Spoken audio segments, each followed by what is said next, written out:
Dahil nag-resign na si Vice President Sara Duterte, saan siya papunta rito sa tingin nyo? Will she now lead the opposition against the administration? Yes, medyo tama rin yung timing niya dahil papunta na ng midterms. In a few months, filing of candidacy na. So, sino yung kwan? Sino yung magli-lead sa opposition o yung at least yung Duterte opposition? Sino magli-lead yan? Baka mahirapan naman si Digong dahil matanda na, 79 na. Baka mahirapan naman si Harry Roque, no? Dahil alam mo na, no? Alam mo na. Ayan. Diabetic siya, 'di ba? Nalaman natin diabetic pala siya. Oo, diabetic, no?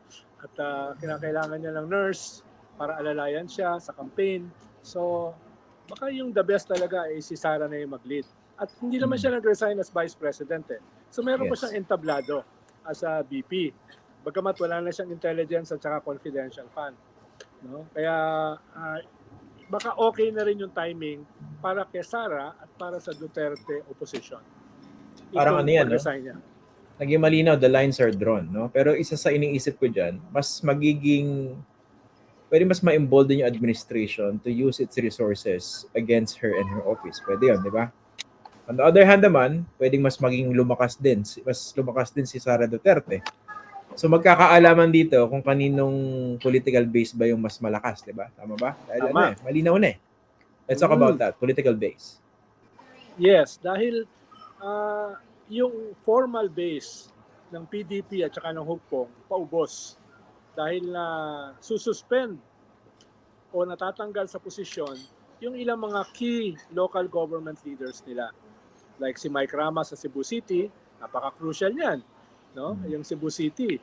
Tapos si Governor Hubahib sa Davao del Norte, yung Bohol Governor, etc. Kaya naubos yung mga local officials ng PDP at saka Hugpong. Kaya hindi na nakakagulat itong pag-resign ni Sara dahil kailangan niya i-consolidate kung ano yung natira.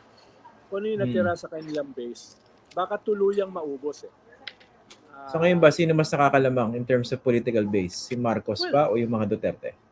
Well, definitely si Marcos. Dahil napakalakas ng presidente during the midterms. Lagi natin sinasabi yan. Control ng internal revenue allotment ng mga local officials. Although hindi yan aaminin ng gobyerno. Control sa COMELEC na siyempre hindi rin aaminin ng gobyerno. Control sa kapulisan. Control sa military. Control sa mga guro na hawak ng eleksyon na hindi rin aaminin ng gobyerno. Sabihin nila ay mga kanyan, mga neutral. No? Pero we weren't born yesterday naman Kaya alam naman natin na yan ay malaki ang impluwensya ng incumbent. Kaya maraming mga local officials, maraming kongresista, even senators ay nag-iisip ng 2, 3, 4 na beses kung sila ay hihiwalay sa administrasyon. Kahit nga yung isang PDP si Senator Francis Tolentino, most probably lilipat na yan sa administrasyon. No? Most probably. Dahil alam niya na wala siyang kinabukasan dun sa oposisyon ng mga Duterte. So, ang medyo magsusurvive dyan, yung national, yung Senate. Kung hindi sila kukunin ng ICC, si Bato at saka si Bongo. Pero yung mga iba, kakampi nila, mga Villar, mga Cayetano, si Amy Marcos, kahit yung mga yon pupunta sa administrasyon. Actually, nagne-negotiate na sila sa ilalim ng Nationalista Party para makasama sa administration slate. Pero very critical yung mga yan sa administrasyon. Sinuportahan din nila si Kibuloy, especially Amy at saka Cynthia Villar. Pero ngayon ay dumidikit sila sa administrasyon dahil alam nila na napaka-powerful ng administrasyon during the midterm. Oo, pero syempre magkakaroon din ng realignment of forces dun sa second half ng Bongbong Marcos presidency. Especially kung magkaroon ng second wind yung mga Dutertes. Kasi ngayon, talaga nalalamangan sila. Medyo dehado kahit napakalakas ang bunganga nila, di ba? Pero depende rin sa outcome ng midterm elections next year. Pwede natin makita yung resurgence sa mga Duterte, hindi ba? Kaya baka yung winnable lang dun sa Duterte slate, si Bongo at si Bato. No? Unless susuportahan mo si Philip Salvador. no? Oo, Si- yung si Mr. Epektibo. Oh, si Willie Revillame hindi natutuloy. Si Isko Nako, at saka sayang. si Nako, mahirapan akong punan yung slot na yun. Nireserva ko na para kay Kuya Will yun eh. si Kwan naman, si Harry Roque at saka si Panelo, pandagdag. Pero kailangan Sakit ng naman nun. pero kailangan ng may kasama sa kampanya dahil diabetic eh. No, diabetic. Yung maskulado yung kaya siyang buhatin pag siya ay nag-collapse.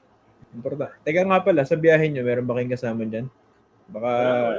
Wala. Wala? Hirap nga matulog dahil alam mo naman yung matatanda, tapos economy, no? Economy ang sasakyan, hindi naman katulad ng mga iba diyan, no? Na mga political analyst, no? Ang hirap matulog pag masikip yung upuan, lalo na long haul. Sana sinama mo ako eh. Kaya kitang buhatin. Kung wala ako ng guarantee letter, okay na ako. Hindi, sama ka muna sa Mr. Supranational para isama kita. Ang hirap ng requirement kasi ang gaganda ng mga katawan ng mga sumasakyan. Hindi ko kaya. Kaya mo ba yun? Hindi kaya. 6-pack? Hindi kaya. Hindi kaya. Hanggang 2. One pack. One pack lang. Kahit one pack. One pack hanggang 2. Pero may artificial na guhit.